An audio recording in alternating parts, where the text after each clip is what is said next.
So we left off with the bare head having been layered with foam to give it better definition when I apply the fur and cloth.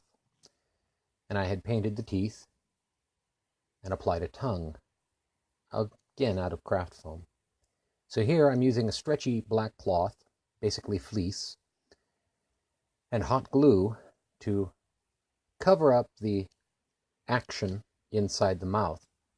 And the idea is that as the jaw opens, the stretchy fabric fills in the spaces so that you can't actually see the mechanism. The flesh of the mouth seems to close in like you see on bears. And then I could also use the other side of that black cloth to attach the foam or the fur that is going on the outside of this face. So lots of hot glue and lots of burned fingers, and we move on. However, the focus of this video is on the armature for the bear.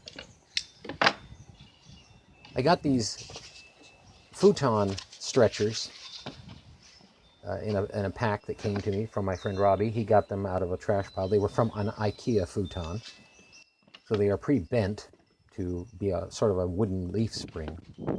We were trying to figure out what to do with them. They're solid wood. And this project turned out to be perfect. I needed something that was going to be relatively lightweight and yet rigid enough to hold the structure together. So I started off with an A-frame, and I used some cutoffs from barrel staves because they had the right curvature to make the back part, the handle. It was originally going to be the chest. There you see it there. But instead I decided to use it as the handle on the back for when they flip the bear maquette into position. And then I had to create a mount for the neck of the bear as well as the mounting mechanism that's going on the stage. This unit is going to be swinging up from underneath an overhang for just a bare second, no pun intended. And so I had to create an anchor point that would be strong enough to hold these things in position. So I took some pallet wood, screwed them and glued them together, and then cut notches out so that the various parts, like the centerpiece for the chest, which is what I'm cutting here, and for the neck, for the bear, have a place to sit and have a clean action.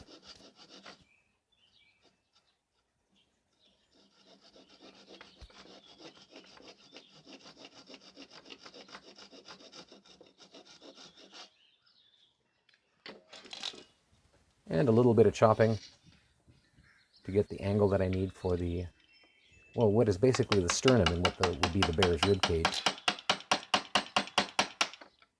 And that's an attachment point for the stuffing and the fur. Once everything's covered, you wouldn't be able to determine that this thing even had so much as a chest to begin with, but it needed that structure down there.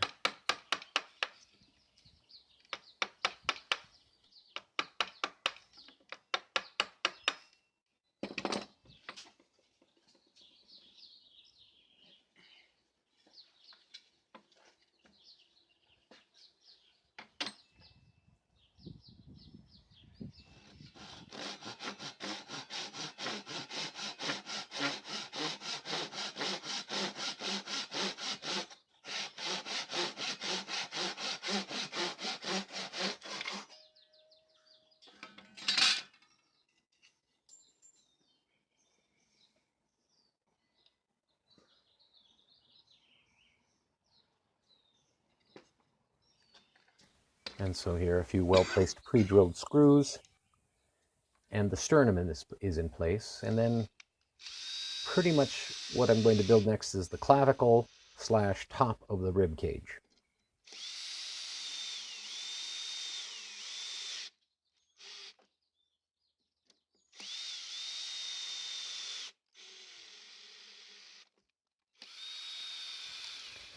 I cut these so that the pieces would come up in a triangle, and because of course they're curved, that triangle had to have a special shape to begin with.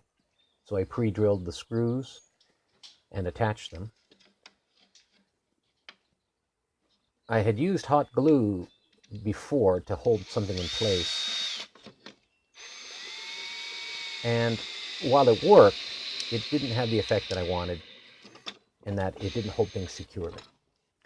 Now I'm coring out the skull to receive another one of those IKEA futon stretchers. I'm just going to call them stretchers from now on.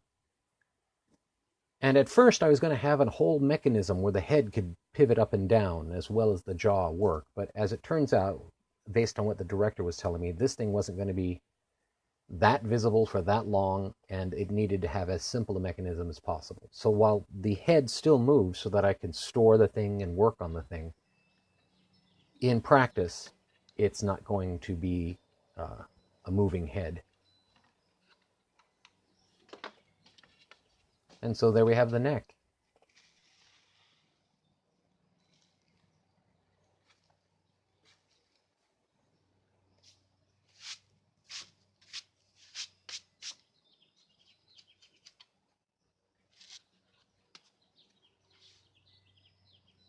Rawr.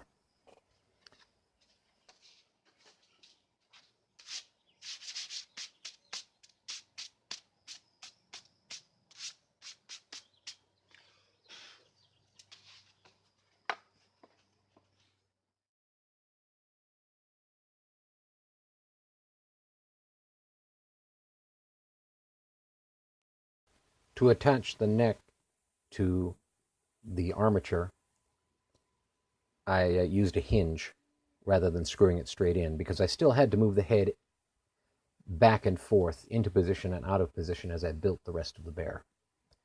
In practice, again, this is going to get screwed into a fixed position so that we don't have to worry about that.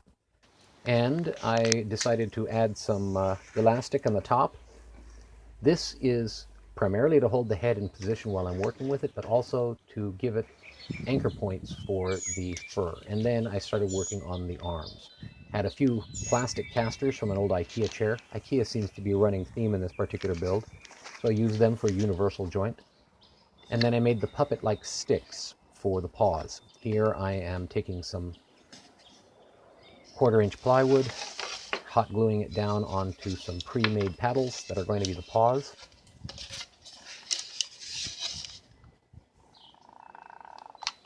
And the paws are at a slight angle in what would be the inward position on a bear if it were walking, because the bear's paws all face inward. They're kind of, well, not pigeon-toed, but the opposite of pigeon-toed.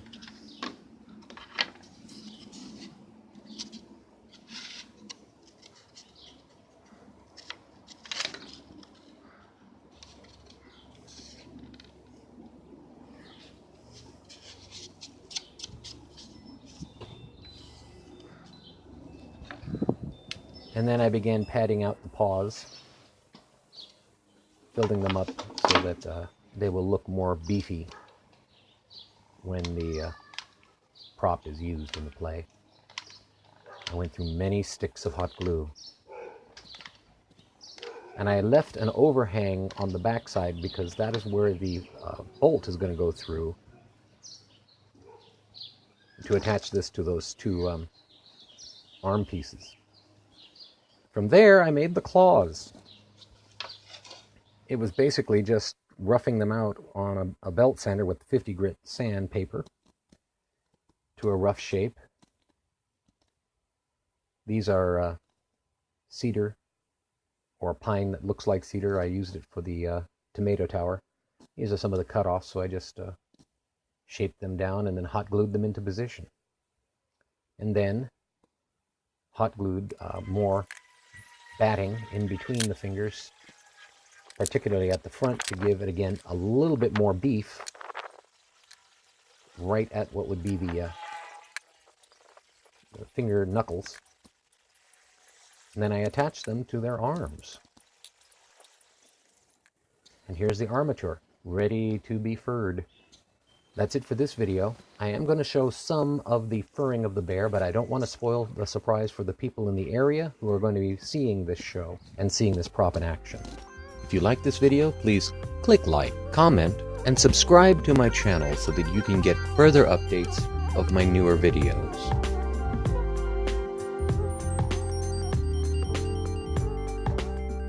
Thank you for watching.